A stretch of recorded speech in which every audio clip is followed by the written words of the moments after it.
Saya sama istri dan anak-anak sama cucu satu rumah. Kita kontrak 2 are jadi 4 rumah. Kesehariannya ya sibuk dengan cucu ya, sambil usaha kerupuk, dan ada tambah lagi ibu juga bikin jajan kukus ya, di tiap pagi dikirim ke lapak-lapak. Berbagi inspirasi di Inspirasi Berbagi.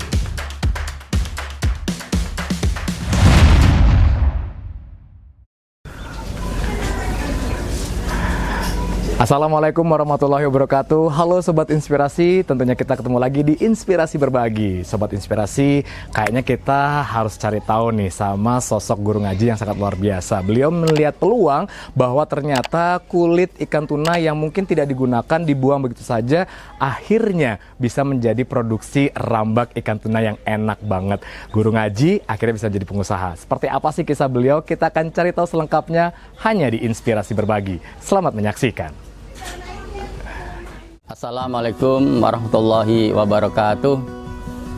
Halo Sobat Inspirasi, saya Pak Iska Wahyudi, pengusaha kerupuk ikan tuna sekaligus guru ngaji di TPQ Al-Ikhlas Pesanggaran. Usaha kami Jalan Diponegoro, Gang 8C, nomor 21, Banjarambengan, Denpasar Selatan. Nah, awal usaha kerupuk ini awalnya setengah kilo, kemudian banyak peminat, maka kerupuknya semakin berkembang dan usahanya semakin maju. Nah, hasil dari usaha ini untuk biaya kehidupan sehari-hari, saya bersyukur kepada Allah atas nikmat yang Allah berikan. Oleh karena itu, Bapak-bapak yang berkenan untuk pesan kerupuk di tempat ini bisa menghubungi kami. Kemudian kerupuk ini kita olah dari kulit ikan tuna yang awalnya dipakai sampah, ya. Sampah itu dikelola pakai bahan sentrat. Nah, saya berusaha membuat kerupuk rambak ikan ini. Rasanya enak dan gurih bagi bapak-bapak yang ingin merasakan ini rasanya, Pak. Enak dan gurih dan nikmat.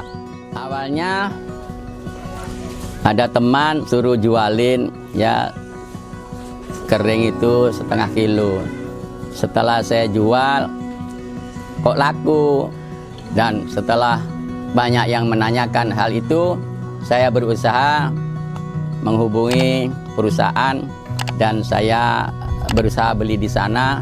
Nah, sampai saat ini bahannya lancar tanpa ada kendala. Ya, awalnya saya dulu sopir truk lah se-Bali. Kemudian begitu usia semakin tua, nah kita coba berusaha kerupuk tadi. Sampai saat ini laris dan banyak peminatnya, maka saya milih usaha kerupuk ini. Sampai saat ini sudah berkembang di beberapa toko, tinggal ngantar saja. Awalnya kita usaha kulit itu karena kita masih belajar, belinya di mana. Nah, awal sekali ada teman ya memberikan bahannya yang sudah kering dan kita goreng, besoknya kita kemas dan dijual sangat laku. Kemudian saya berpikir apakah nggak bisa kita beli di tempat perusahaan. Nah, ternyata kita berhubungan dengan perusahaan-perusahaan, maka bisa beli bahan itu dengan semau kita, mau berapa gitu, apa boleh banyak boleh sedikit. Nah, setelah itulah kita merasa nyaman dengan hal demikian, maka sampailah saat ini dilanjutkan bikin kerupuk rambak tuna itu. Kemudian setelah kita dapat bahannya, kita pertama kerjain sendiri sama ibu, dan kemudian kita tambah karyawan sampai saat itu ya kurang lebih 8 orang. Ketika kena COVID pandemi, maka pengurangan karyawan dilakukan karena pasar itu agak sepi. Setelah itu sampai saat ini karyawannya tinggal 6. Bersyukur kepada Allah, usaha ini sudah berjalan kurang lebih 20 tahun. Oleh karena itu mohon dukungan dari teman-teman ini. Pengelolaan kulit tuna itu kita harus teliti, terutama teliti menyampaikan kepada karyawan, oh ini kurang bagus, ini kurang bagus, dan bumbunya ini kurang, dan perendaman air kapurnya kurang, sehingga kadang-kadang tidak mau mekar karena air kapurnya kurang. Oleh karena itu para karyawan di sini mengikuti apa menjadi saran kami. Hal itu termasuk bumbu, penyedap. Apabila kurang bagus, saya usahakan ngikutin saran saya. Kita prosesnya harus bersih, sisi-sisinya, termasuk urat-uratnya. Terus kita nyucinya juga harus bersih. Kemudian perendaman dengan air kapurnya secukupnya. Kemudian kita usahakan jemurnya pas ada matahari yang baik. Kalau mataharinya lagi nggak baik-baik saja, maka rasa daripada kerupuk rambak ikan tuna itu kurang sempurna. Nah, kita jaga kualitas bumbu, ya, bumbu termasuk bawang putih, daun jeruk, ketumbar, garam, dan bumbu penyedap. Oleh karena itu termasuk cara making harus bagus dan rapat. Pakai selernya itu jangan sampai ada yang bocor, agar kerupuk itu tahan renyah. Saya sama istri dan anak-anak sama cucu satu rumah.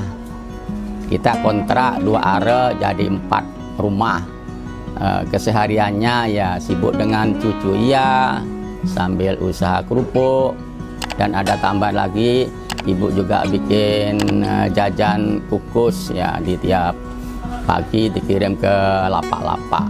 Nah, oleh karena itu saudara-saudara yang berminat bisa menghubungi langsung ke Pak Iska Wahyudi. Bedanya kerupuk rambak saya sama teman-teman yang lain, cara pengelolaannya tidak sama.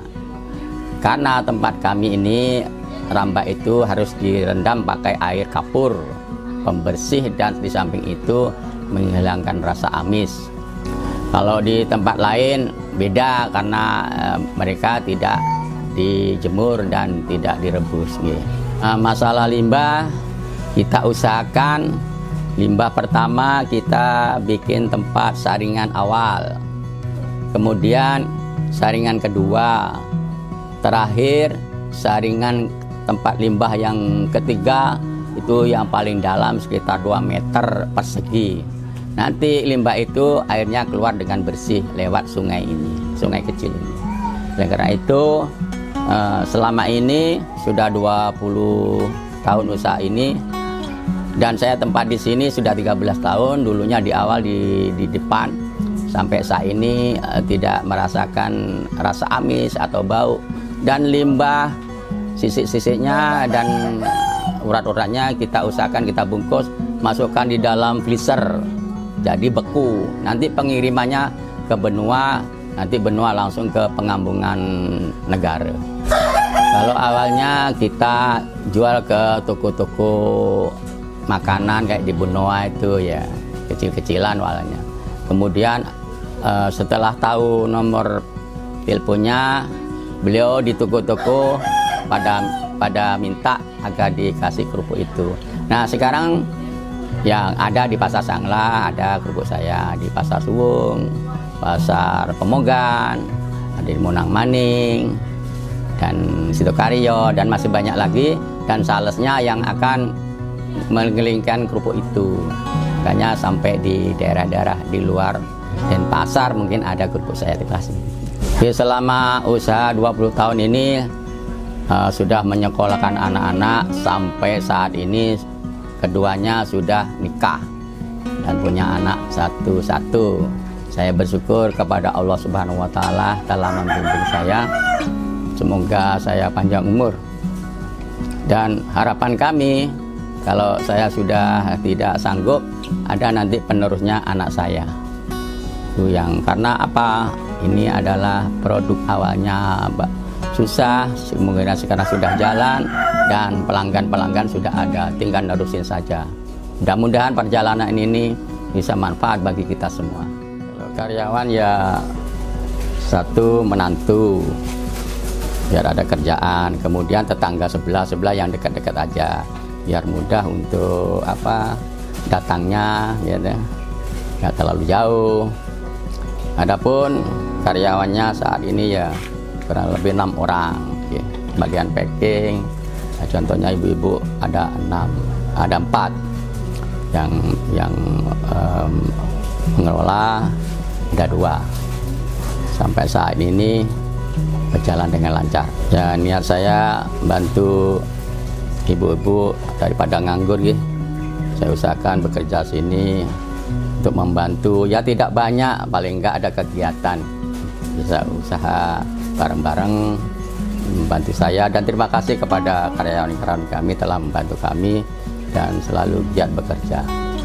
Ya, sampai saat ini kerupuk itu 1 minggunya kurang lebih 40 kilo. Kita bekerja 2 kali, tidak setiap hari, karena prosesnya itu kita ngerjain ya sendiri, kadang-kadang berdua, hambatnya di sana, jadi penjemurannya itu tidak bisa bikin banyak.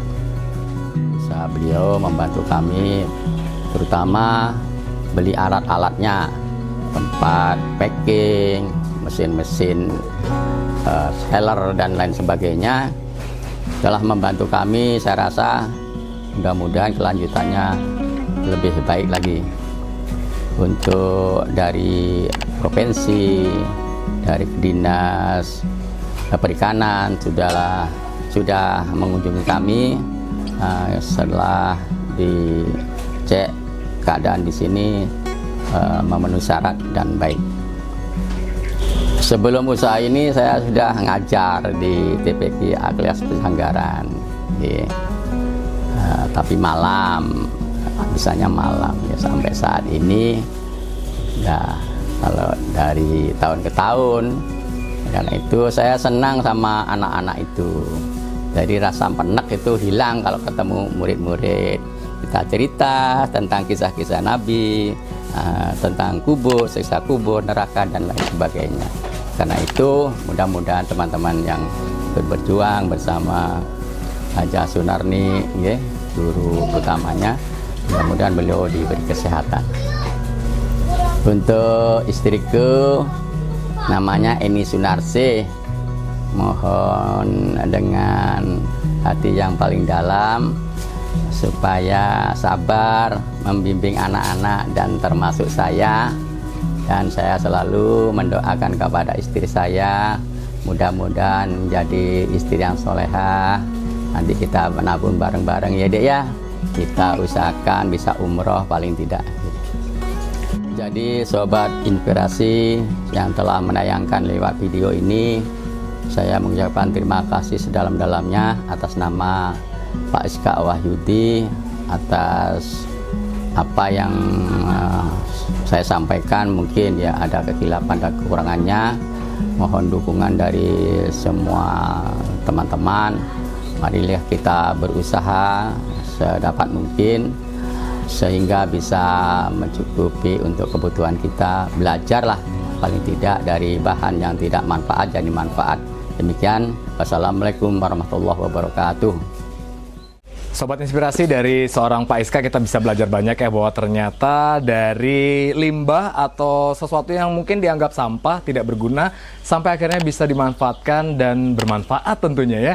Dari mungkin kulit ikan tuna yang tidak dipakai, akhirnya diproduksi menjadi ramba ikan tuna. Wow, jadi memiliki kualitas yang sangat luar biasa. Semoga Sobat Inspirasi bisa mengambil banyak hikmah, poin-poin penting dari tayangan tadi bersama Bapak Iska Wahyudi. Ketemu lagi kita di lain kesempatan, tapi jangan lupa untuk subscribe, like, share, komen dari channel kesayangan kita, Inspirasi Berbagi. Saya Om Andrea diundur pamit. Wassalamualaikum warahmatullahi wabarakatuh. Sampai jumpa.